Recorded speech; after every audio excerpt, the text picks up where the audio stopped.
Thanks for joining us at First Aid Racing. I had a guy who wanted to know how we get our cars race ready and break in our motors. So I'm doing a video today to show that.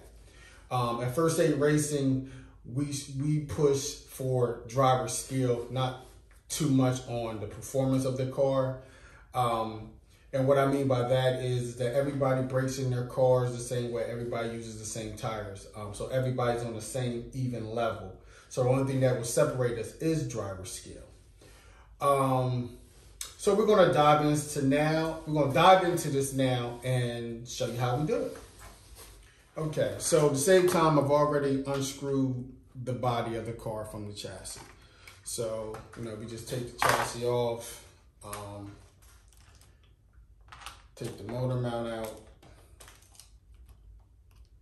and we take the center magnet out. Shoot.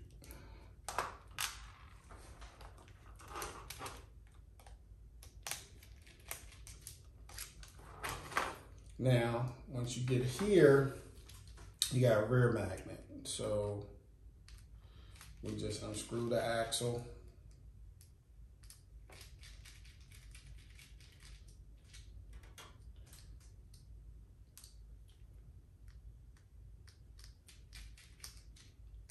Pop it out like so. And you gotta take this axle off. So undo that.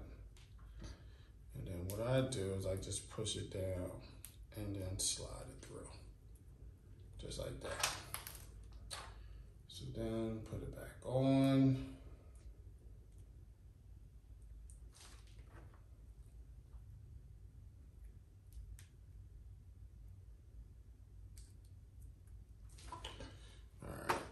So now the magnets are removed.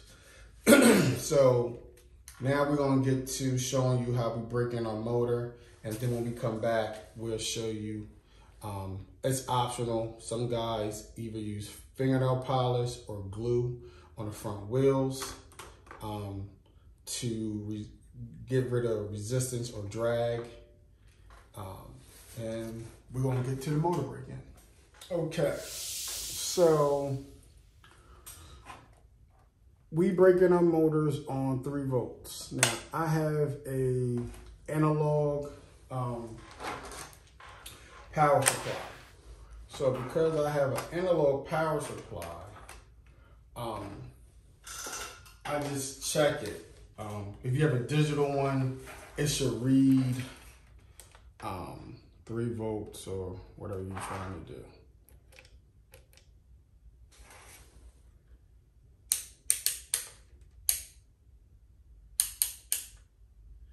So I just put it in here like this. And I'm getting, I don't know if you can see it. Hold on. I'm getting 2.98. So I'm just gonna turn it up just a tad bit. Okay, now I'm getting 3.0. So I'm good to go.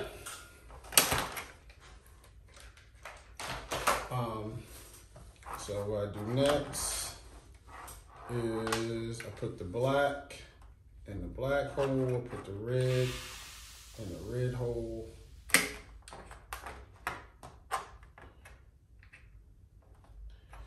I made this little setup here. So I just connect it like this.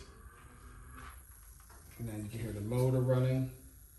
So now what I do is I submerge the motor in WD-40, which you can get from your local Walmart, hardware store, whatever. And I do this for 3 to 4 hours. So the reason I do this is just my philosophy. Everybody has different ones. The reason why I do mine at 3 to 4 hours is so that, because when you break in your motor, the only thing that you're doing is speeding up the process of your motor running smoothly. You can do the same procedure that I'm doing by running it on a track. It's just going to take longer. So you're just cutting the time in half, basically. So, you know, some people do it for 12 hours. Some people do it for 24 hours. I do it for 3 to 4 hours. And it just gets my car to a good competitive rhythm or pace, you would say. And then as I continue to race my car, it gets faster and faster and faster, because by that point, it's fully broken in. But I don't like my car fully broken in at first, so I do mine for 3 to 4 hours. Also, another key note is no matter whether you do it 12 hours, 4 hours, 3 hours, 6 hours, 7 hours, okay? If you're doing the same process as far as breaking your car in WD-40 first, it's gonna, no matter how long you do it, everybody's gonna come to the same, your car is gonna run the same as everybody else as long as everybody else is doing the same thing. It's not gonna differentiate or it may differentiate just a tad bit, but not much, like nothing that's going to be outrageous. So, I mean, that's why, like, you know, we let everybody do it at their own time frame. You can do it at six hours, you can do it at 4 hours, 3 hours, it doesn't matter. But the one thing that I will say is that, you know, the longer you break in your motor, doing it this way, the more risk that you can damage your brushes. So that's the other thing. The reason, my philosophy for doing it this way is I feel as though if I do it for 3 to 4 hours, I feel as though my motor's life expectancy lasts longer before I have to replace and do another motor for the same car. Some cars I've been racing, I've been doing this for years. I've been racing with the car. I think the longest I've raced with a car and I had to replace the motor was probably about 2 years. But it also depends on how frequently you race too. So, and we race very frequently. Like we're racing like every other week throughout the year. So yeah. So you know, no matter what philosophy that you choose as far as breaking your car with WD-40, everybody will come to the same result. Just a matter of when, I guess. As far as if you want to do it 12 hours, you're going to be at top performance from the gate. If you do it at 3 to 4 hours, you're going to probably be like mid-range. Anything above that, anything above, I would say 12 hours, your life expectancy is going to, for your motor, is not going to last that long. But to each his own. So this is how I break in my motor. And the next step after this is to break it in not WD-40, but electric cleaner, which is CRC. And I'll show you that right after this. Okay, so next step is going to be to dip it in WD-40. I mean, not WD-40, but CRC. I usually do this for about 45 seconds. And I'll let it run in there for about 45 seconds, then I'll take it right out. All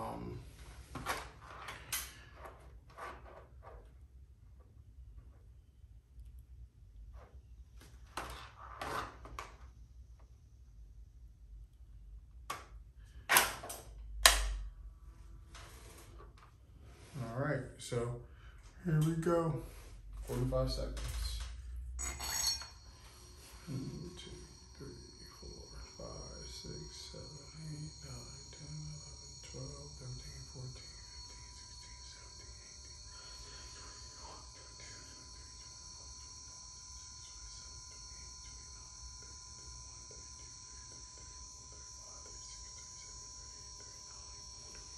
22, 23, 24, 25, 26,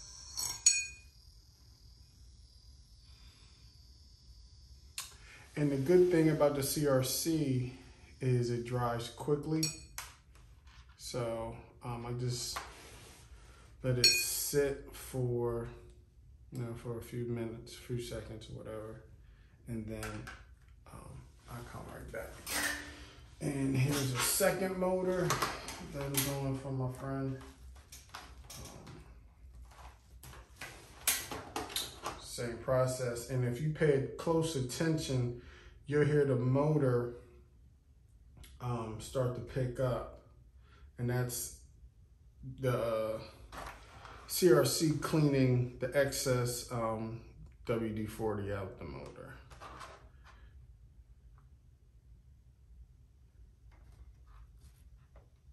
So again, like, I don't know if you can hear it, but you can barely hear the motor. All right, put in WD-40, 45 seconds. Can't hear anything yet. 1, 2, 3, 4, 5, 6, 7, 10, 11, 12, 13.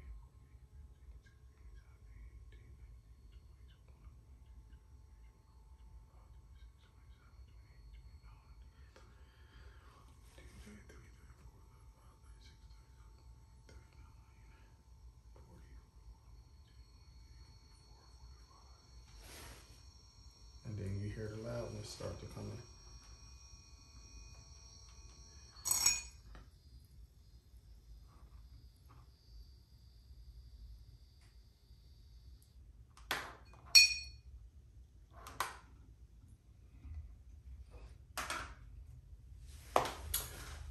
So that's pretty much all I do as a simple break-in.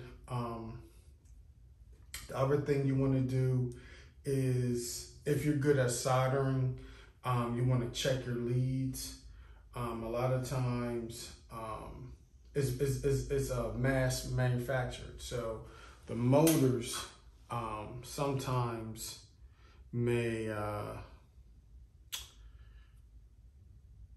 they just may not be soldered on properly or good connection. So what I tend to do is I tend to sometimes, just after everything dries, I go over it and tap it just to make sure that it's clean and that it has a good connection, because that's the other thing is you want to make sure that your leads, which are these wires here, have good connection. I would show you, I would put the silicones on, but my buddy, he forgot to, when he gave me his car, he forgot to give me the silicone tires for the car. So you won't see me do that on this video. And you would grease, not grease, but you would oil your front axle the same way I'm doing the rear axle. Okay, the next thing you want to do is you want to grease your cog and your crown gear. I just put a little bit on it and then work it in. Again, this is stuff that we get from GT Slots, which is Great Traditions. Everybody uses the same materials so that there can be no question in regards to if somebody is using something that is enhancing their car or not. So now it's moving freely. That's good. Okay, gentlemen, the next thing is oiling your axle. I know everybody knows how to oil their axle, but this is for those that don't know how to oil it.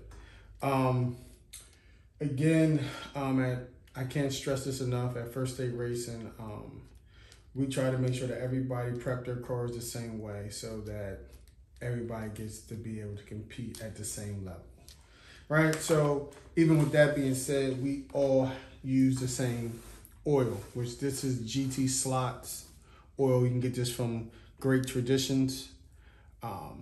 And what we do is I place a little oil right here, and then I work the spacer in, And then I place a little bit more oil right here. And I bring the bushing down. And I do the same thing for the other side.